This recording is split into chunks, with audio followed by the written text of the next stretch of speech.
Mais avant tout juste de commencer, abonne-toi si c'est la toute première fois que tu nous suis sur cette chaîne et active la petite cloche de notification, afin d'être à la une de toutes nos vidéos actualités comme celle-ci, qui te parle régulièrement des joueurs du FC Barcelone, et t'informe chaque jour sur les dossiers chauds du mercato estival à venir. Et n'hésite pas à laisser un gros pouce bleu, à surtout commenter la vidéo et si possible la partager, si bien sûr le contenu proposé t'a vraiment plu.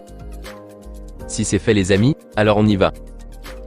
Comme nous le savions, alors que le mercato estival du FC Barcelone se poursuit, et que 3 recrues ont déjà donné leur accord, Ilkay Gundogan, Íñigo Martínez, Vitor Roque place désormais aux nombreux départs avec des caisses à nécessairement remplir pour pouvoir attaquer la saison. FC Barcelone, Stade Rennais, les chiffres de la carrière d'Ousmane Dembélé. On le savait et ça se confirme. Si le FC Barcelone souhaite attaquer la saison dans les meilleures conditions et, surtout, pouvoir réellement compter sur ses 3 recrues actuelles, Vitor Roque, Ilkay Gundogan, Íñigo Martínez, il lui faut vendre. Pour récupérer de l'argent frais et alléger considérablement sa masse salariale. Une liste de 8 noms. Le quotidien AS vient à ce sujet de mettre des noms sur la liste noire de Xavi, tous ces éléments dont il ne veut plus. Et le moins que l'on puisse dire, c'est que cela concerne du beau monde. Jugez plutôt, Clément Lenglet, Sergiño Dest, Franck Kessié, Ferran Torres, Eric Garcia, Alex Collado, Pablo Torre et Nico González. Les 3 derniers éléments, jeunes espoirs du club, pourraient séduire de nombreuses écuries. Les autres, aux émoluments conséquents, permettraient surtout un allègement considérable de la masse salariale. Reste à savoir si le Barça parviendra à concrétiser certaines touches avec des clubs acquéreurs. Donnez-nous votre avis en commentaire. On poursuit. Barça, le nouveau capitaine est connu. Ce lundi, les joueurs du FC Barcelone ont repris le chemin de l'entraînement. Hormis les internationaux, les autres éléments étaient présents pour effectuer des tests physiques. L'écurie Blaugrana en a d'ailleurs profité pour désigner son nouveau capitaine. Il s'agit de Sergi Roberto, 31 ans. Le club a dévoilé l'information via un tweet posté sur son compte Twitter officiel. Alors que les noms de Marc-André ter Stegen et Ousmane Dembélé ont été aussi cités, c'est bien Sergi Roberto qui portera le brassard cette saison. Moi je ne comprends pas, comment on peut donner le capitaine à un joueur qui ne va pas jouer toute la saison? Donnez votre avis en commentaire, est-ce une bonne idée ou pas? Les dirigeants de la Juventus auraient un joueur du FC Barcelone pour renforcer leur secteur offensif. À la recherche d'un joueur offensif de couloir, la formation de la Juventus Turin aurait passé la vitesse supérieure sur ce dossier. Selon les informations de TMW, les dirigeants bianconeri auraient jeté leur dévolu sur Abdé Ezzalzouli. Âgé de 21 ans, ce dernier appartient au FC Barcelone où son contrat se termine en juin 2026.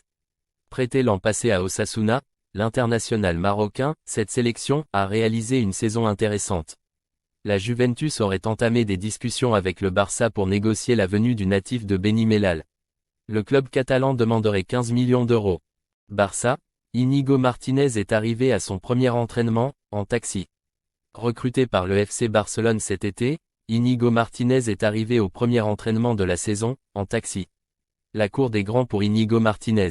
Formé à la Real Sociedad, où il a joué jusqu'en 2018 avant de rejoindre l'Athletic Bilbao pour 5 saisons, le polyvalent défenseur a rejoint le FC Barcelone cet été.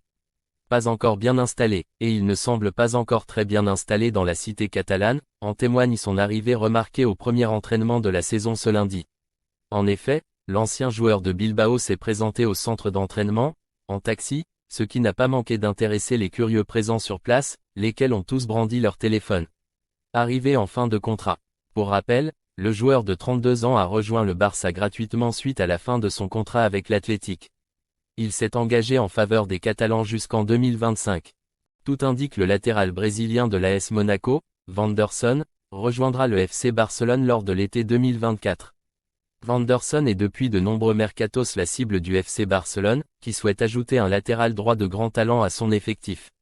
Selon les informations de Sport, le Monégasque ne rejoindra par la Catalogne cet été en raison des difficultés financières du géant espagnol.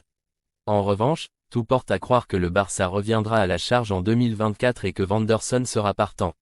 Le joueur de 22 ans veut poursuivre à Monaco la saison prochaine pour continuer à progresser avant de pouvoir être titulaire dans un grand club. Le FC Barcelone et Deco sont convaincus qu'il est le latéral qu'il faut au Blaugrana pour l'avenir. Pour autant, Monaco ne fera aucun cadeau et évalue son Brésilien à près de 30 millions d'euros. Est-ce une bonne idée? Rendez-vous en commentaire.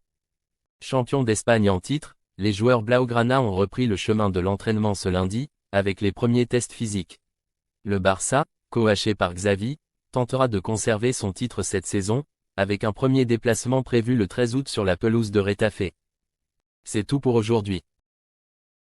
Dites-moi dans les commentaires ce que vous en pensez de ce problème qu'est confronté le Barça ces dernières heures. Rendez-vous dans les commentaires. On se capte très bientôt les amis pour de nouvelles actualités du FC Barcelone. Et n'oubliez pas de vous abonner si ce n'est pas encore fait, de liker la vidéo et la partager, afin qu'elle soit accessible à tous les fanatiques et supporters barcelonais comme toi. À très vite les amis.